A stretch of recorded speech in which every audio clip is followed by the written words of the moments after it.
두려움과 절망, 외로움과 배신감에 진저리를 치며 내가 살던 곳에서 500km나 떨어진 곳에 와서 홀로 앉아 있었습니다. 55세 나이에 내가 어쩌다 여기까지 오게 된 걸까? 나는 두 번째 이혼을 하고 가족과 오랜 친구들을 뒤로 한 채 딸이 사는 곳 근처로 이사했습니다.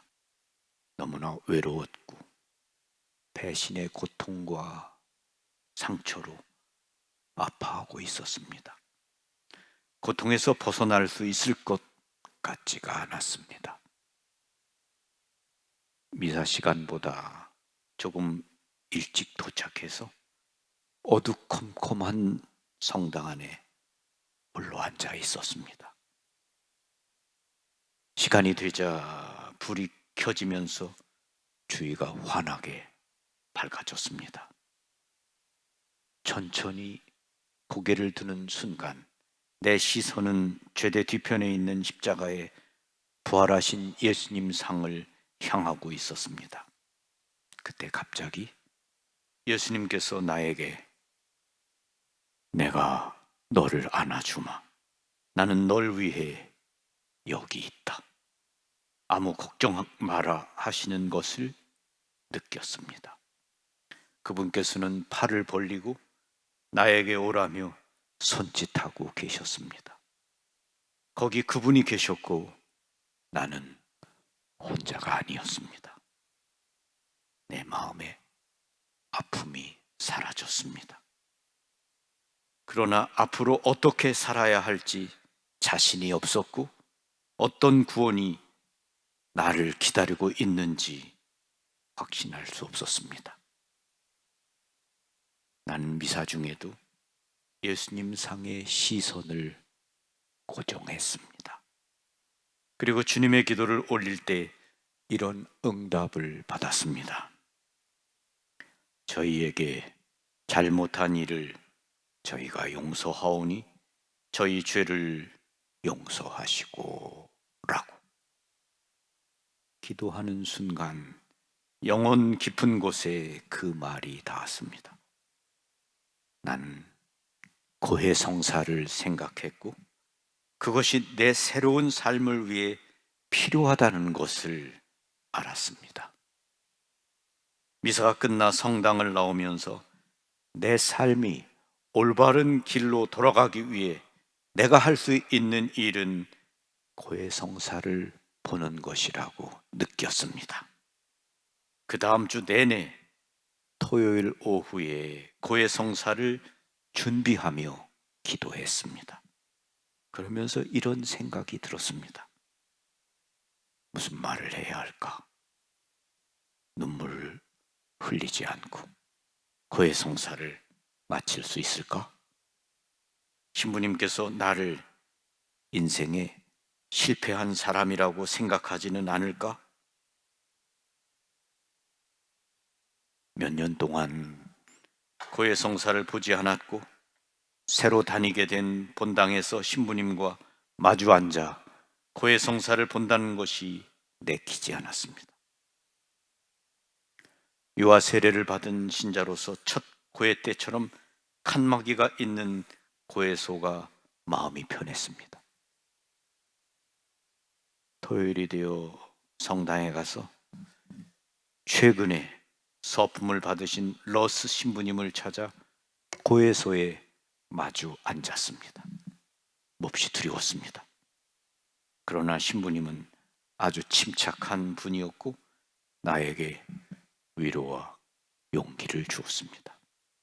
통회의 기도를 하고 죄 사함을 받고 보석을 받았습니다.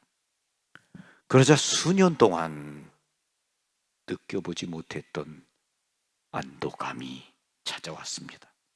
이제 걱정할 필요가 없다는 것을 알았습니다. 주님께서 항상 내 곁에 계시니 앞으로 잘 될 거라는 생각에 마음이 편해졌습니다. 내 영혼이 다시 태어난 그 특별했던 순간을 생각할 때 내 마음 깊은 곳에서 느껴지는 감정은 뭐라 말로 설명할 수가 없습니다.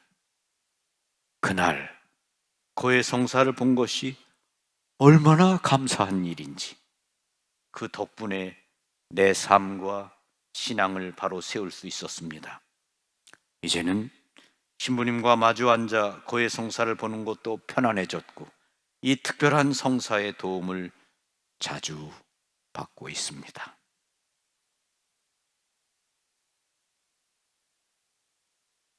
두려움과 절망, 외로움과 배신감의 상처와 고통 속에서 괴로워하던 이분은 조금은 어두컴컴한 성당에서 머무는 시간의 은총을 체험했습니다. 괴롭고 지치고 힘들 때 머무는 시간의 은총이 필요합니다.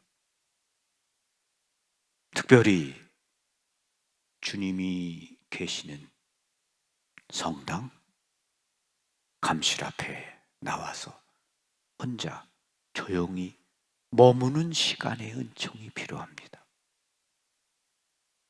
우리가 그렇게 마음을 열고 주님 앞에 머물 때 주님이 나를 바라보십니다.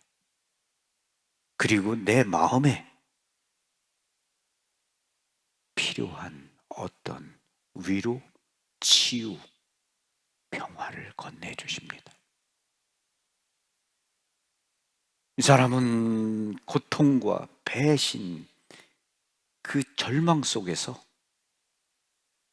주님 앞에 머무는 은총의 시간을 가졌습니다. 술을 마시거나 어떤 다른 방법으로 자신의 마음의 고통을 없애려 하지 않고 주님 앞에 머무는 그러한 시간을 선택했습니다. 그리고 주님으로부터 그런 느낌을 받았습니다. 내가 널 위해 여기 있다. 내가 너를 안아주마. 그런 느낌을 받았습니다. 은총입니다. 그리고 그는 미사 가운데 주님의 기도를 바치면서 용서가 필요하다는 것, 자기에게 상처를 준 사람을 계속 미워하고 증오하는 한 평화가 없다는 것, 그래서 용서가 필요하고 그리고 주님 앞에 용서를 청해야 한다는 것, 그것을 생각하면서 그는 고해 성사를 보고자 했습니다. 새로운 삶의 시작, 변화의 시작은 언제나 고해 성사로부터입니다. 그는 두려움을 뛰어넘어서 주님을 믿으면서 고해 성사를 준비하고 마음을 성찰하면서 그는 주님 앞에 나아갔습니다. 그리고 자신의 모든 죄와 잘못을 털어놓았습니다. 인간은 말을 하는 것이 중요합니다. 말은 치유의 시작입니다. 여러분 마음에 있는 슬픔, 고통, 괴로움을 누군가에게 털어놓고 말하는 그 순간 치유가 시작됩니다. 고해 성사는 주님을 믿으면서 주님께 말씀을 드리는 겁니다. 고해 성사를 통해서 이 사람은 깊은 마음의 평화를 얻었고 안정을 찾게 되었고 삶의 길을 되찾았습니다. 그는 말합니다. 내 영혼이 다시 태어난 그 특별했던 순간을 생각할 때 내 마음 깊은 곳에서 느껴지는 감정은 뭐라 말로 설명할 수가 없습니다. 그날 고해 성사를 본 것이 얼마나 감사한지, 그날 고해 성사를 본 게 얼마나 감사한지, 여러분 가운데 이러한 체험을 하신 분들이 분명히 계시고 또 지금 고해성사가 필요하신 분들이 계십니다. 고해성사는 신자들을 새롭게 태어나게 하는 신기한 약입니다. 예수님께서는 영혼들을 치료하는 약으로 고해성사를 세우셨습니다. 하지만 아무리 좋은 약도 환자가 복용하지 않으면 헛된 것입니다. 고해성사를 통해 영혼을 깨끗하게 하고 새롭게 하려는 노력이 필요합니다. 깨끗한 영혼은 죄가 없기 때문에 깨끗한 것이 아니라 고해성사를 자주 봄으로써 자비로우신 주님께로부터 용서의 은총을 받았기 때문에 깨끗합니다. 우리들의 어머니이신 거룩한 동정녀 마리아께서는 우리들에게 말씀하십니다. 사랑하는 나의 자녀들아, 적어도 한 달에 한 번 고해성사를 보아라. 고해성사를 볼 것이 없는 사람은 사제에게 가서 충고라도 들어라. 아멘. 평화를 빕니다. 고맙습니다.